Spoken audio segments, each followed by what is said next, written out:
Trailer গুলো দেখেই বোঝা গিয়েছিল স্পাইডারম্যান ব্র্যান্ড নিউ ডে নির্মাতারা সত্যি একটা দারুণ কিছু করতে যাচ্ছে। পিটার পার্কারকে পুরো পৃথিবী অলরেডি ভুলে গেছে, আর সেও যেন নিজেকে ভুলে গিয়ে পুরোপুরি স্পাইডারম্যান হিসাবে বাঁচতে শুরু করেছে। এখন যদি একটু পরিচালনার কথা বলি, তাহলে এই প্রথম আমরা টম হল্যান্ডের স্পাইডারম্যানকে অন্য একটা পরিচালকের হাতে কিন্তু দেখছি। পুরো সিনেমাটাই অনেকটা বেশি স্টাইলিশ একটা ফিল দেয়, যেটা আসলে আমরা ট্রেলার দেখে বুঝতে পেরেছিলাম। স্পাইডারম্যানের সুইং দেখানোর জন্য নানা রকম ক্যামেরার অ্যাঙ্গেল ব্যবহার করা হয়েছে, কখনো তার নিজের চোখের দৃষ্টিভঙ্গি, আবার কখনো over of the shoulder shot দেখানো হয়েছে।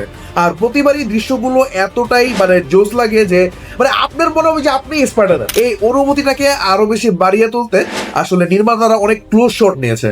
যেমন আসলে কোনো গাড়ি যখন উড়ে আসছে আর শেষ মুহূর্তে হচ্ছে স্পাইডারম্যান এসে কাউকে বাঁচাচ্ছে, এইসব দৃশ্যগুলো আসলে শুধু টেনশন বাড়ায় না, দর্শককে পুরোপুরি সিনেমার ভিতরে ঢুকে দেয়।